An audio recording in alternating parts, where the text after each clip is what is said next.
こんにちは、とつです。今日は鬱になるサイン5つお話したいなって思っています。僕は躁うつ双極性障害で鬱っぽい症状みたいなのが中学生ぐらいの頃からずっと出てきてて、そこから今の年齢になるまでずっと鬱になったり、また元気になったりみたいな繰り返して生きてきてるんで、その時の葛藤も含めてできるだけありのままにカッコつけずにお話できたらいいなというふうに思ってるので、なんで自分の体験というかエピソードも含めてお話したいなって思ってます。大事なのは自分がその合図を受け取って、鬱に入っていくんだなって自分をその認識するっていうのがまずものすごい難しいんですよね。鬱になったりした経験のある方だったら分かるかもしれないですけど、自分で一番最初に今まずいかもって気づくのが難しくないですか？なんで今回の合図の動画を作ってる目的は、今鬱になり始めてるかもってことをできるだけ早めに気づいて、できるだけ早く休んでもいいよって自分にしてあげたりとか、なんか対処するみたいなことが目的なんで、そういう目線で対処法とか考え方みたいなのを考えてきました。はい、1つ目はメッセージが返信できなくなるです。これはもう鉄板ですね。返信できなくなるって言っても段階があるんですよね。まず1段階目はだんだんとメッセージの返す速度、返答の速度が遅くなります。元気な時だったら、見てからすぐ返してたりしてたようなメッセージも、朝見てそれを午後に返したりとか、次の日になっちゃったりとかしていくのが第1段階で、第2段階はもう完全に無視します。どちらにせよだんだんとメッセージ返信すること自体が億劫になってきたら、そういうサイン、合図として捉えるようになってきました。メッセージが怖いのって、その人、メッセージを返す相手が嫌だったりとか怖いとか緊張するっていうわけじゃなくて、もう全般なんですよね。むしろ好きな人ほどこういう風に返した方がいいかなとか、そういうことを考えたくなっちゃうから。でも考えたくなっちゃうくせに考える体力はないんですよ。なんで電話なんてもう怖すぎて震えちゃいますね人とのコミュニケーションみたいなのが億劫になっちゃうんで、人と会わなくなっていくっていうのもこれにセットでついてきますね。で、僕の中での対処法ですけど、全部無視するっていうことです極端ですね。極端になっちゃうんで、ちょっと僕の話は話半分にこいつ極端すぎるなって思うぐらいに聞いてほしいんですけど、もう無理やり無視するっていうよりは、最初から元気なうちにですよ、鬱になる前にメッセージをいざとなったら無視しても許してくれるような、大丈夫なような人間関係だったりとか仕事のやり方を作っておく、少しずつっていうのがこのメッセージを全部無視するっていうことの本当の意味なんですけど、例えばですけど、僕だったら気分屋さん宣言、もっと言うと躁うつ双極性障害みたいな傾向を持ってますってことをいろんな人にも最初から言って、仕事相手にも言ったりとか、パートナーに言ったりとか、友達に言っといたりとかして、で僕からメッセージが来なくなっても、最近だと僕が後から「あの時結構鬱っぽかったんだよね」みたいな、元気なかったんだよねみたいな言ったら「いやそうだと思ってたよ」みたいな友達にさらっと言われて「気づいてたの?」みたいな、最近もう僕から言わなくても鬱に入ってたのかなぐらいに思ってたよって言われることが多くなって、そうなってみて思いますけど、いや本当に気持ちが楽ですね。これで僕はだいぶ楽になった気がします。で、2つ目ですね。朝起きるのが辛くなるです。これも毎回、僕の場合は 100% と言ってもいいぐらい起こります。いきなり起きれなくなるっていうよりは、だんだん起きる時間が遅くなっていくっていうのがあるあるパターンですね。僕はその鬱になっていく合図、サインが始まっている状態を鬱準備期間って呼んでるんですけど、鬱準備期間っていう風に呼ぶことによって、鬱になっても大丈夫だよっていう風に自分に言ってあげれるような気持ちになるんですよね。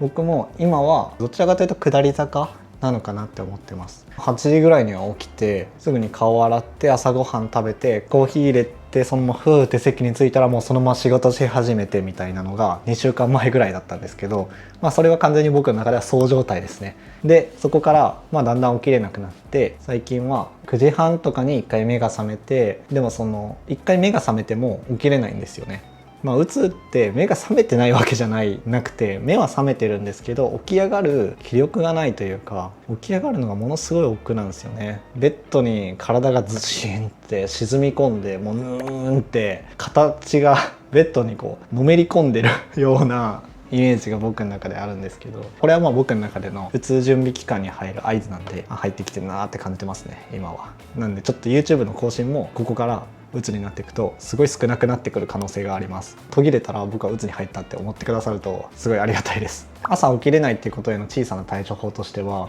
朝は目覚ましをかけないっていうのが、僕のおすすめする対処法です。人って朝起きるべき時間に起きる脳の構造ができてるみたいで、夜寝る時にじゃあ今日は11時に布団に入ってるっていう意識があって、じゃあ明日は7時半に起きなきゃいけないって思ったら、人間って起きれるように一応なってるみたいです。自分の自然に起きる力に任せて生活をしてみるっていうのが僕の対処法というかおすすめです。で、なんでこれがいいかっていうと、寝る必要がある時には寝た方がいいんですよね。なのでうつの時にたくさん寝ちゃうっていうことは、体と心がたくさん寝る必要があるっていう意味なんじゃないかなって思うんですよね。でも現代ではもう仕事も決まった時間に行かなきゃいけないし、朝から動いてる方が偉いよねみたいな風潮がなんかあるじゃないですか。別にそんなことはなくて、人によってそこも偏りがあると思うんで、その自分の偏りに素直に生きてあげる、寝る必要がある時には寝るっていう風にしてあげるのがいいかなって思ってます。数年前に東京から岡山に引っ越してきてからは、多分数回ぐらいしか目覚まし時計まだ使わずに生活してます。そうなってから本当に気分の波が落ち着きました。朝起きるのが辛くなり始めたら、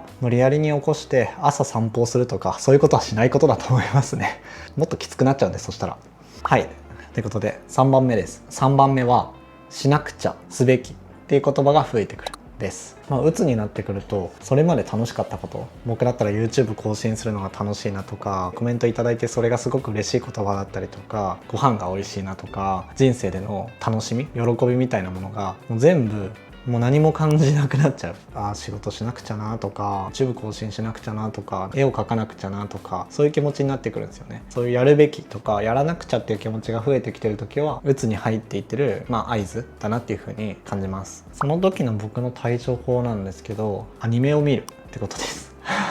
もともとずっと見て見慣れたアニメだったりとか、内容が複雑じゃないようなものとか、そういうアニメをただひたすら見るとか、あとは YouTube ですね、お笑いの動画とかゲーム実況とかの動画をひたすらずっと見続けるみたいなことを僕はやってます。本当は絵を描いたり文章を書いたりすることにね、心が救われるとか、運動したら気持ちがいいとか、そういうのいろいろあると思うんですけど、頑張ろうと思って頑張ってやっても、その瞬間は頑張れたなって思うかもしれないですけど、なんかすごいきつくなるんですよね。無理してるんで。結局その無理した分が体力がない時にのしかかってきて、結局辛さが増すというか苦しさが増しちゃうんですよね。なんで僕はもうそういうことはもうしないようにしてます。逆に。でもネガティブな思考みたいなのはすごく苦しいから、そのネガティブな思考みたいなのにとらわれないようにアニメ見たりとか情報を入れるみたいなことで、それで過ごしてますね。そうすると自分を傷つけてしまうような言葉から自分の身を守れるし、変に沈みすぎずにまた浮かび上がってこれるんで。はい、ということで4つ目はご飯を食べるのが億劫になる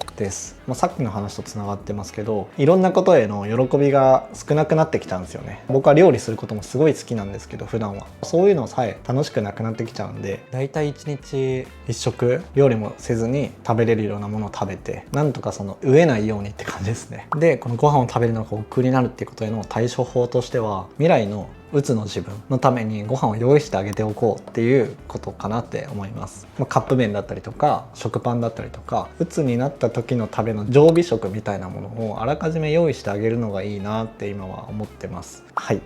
5つ目は部屋が荒れるです。僕結構インテリアとか古道具とかそういうのが好きなんで、元気な時は部屋が綺麗で自分の好きなものが好きな場所に置いてあってみたいなのがかなり気になっちゃうタイプなんですけど、もう鬱になり始めると別に部屋が荒れてようがどうでもいいなっていう気持ちになってきちゃうんですよね。本当になんか別人みたいになっちゃうなって思うんですけど、すごく分かりやすいですよね。目に見えて部屋に物が増えていくんで、あれっていうのに気づきやすいなって思ったんで、今回の合図として優秀だなって結構感じてます。 Amazon から届いた箱を段ボールを開封して、その段ボールが1週間残ってたら多分鬱になり始めてますよみたいな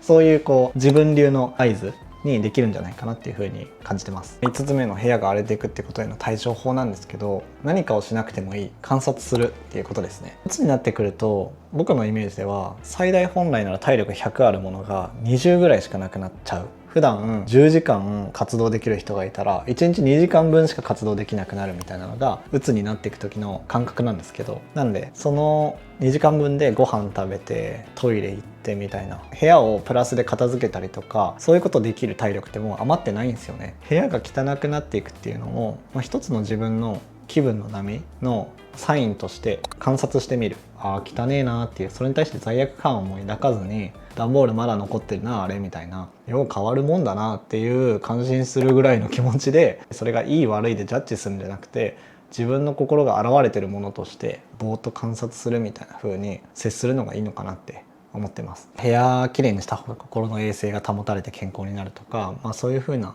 意見もあるかもしれないですけど、僕の考え方としてはそういう時にはできるだけ早く休む、いろんなやんなきゃみたいなことを全部放置して休むっていうことの方が結果として早く回復するのかなっていうふうに思ってます。はい、ということで今日はうつになるサイン5選と対処法についてお話ししてきました。うつになるサインを自分の中で知っていけば知っていくほど自分との付き合いが上手になっていくなっていうふうに僕は感じてるんで、ぜひ皆さんのうつになるサイン、こういうのありますよっていうのがあったらコメント欄で教えてください。概要欄に質問箱のリンクを貼っています。話してほしいトピックだったり質問、ご相談などがあれば概要欄の URL からぜひ投稿いただけると嬉しいです。ということで今日も見てくださってありがとうございました。動画を見て何か少しでも受け取ってくださったものがあるなって感じたらいいね、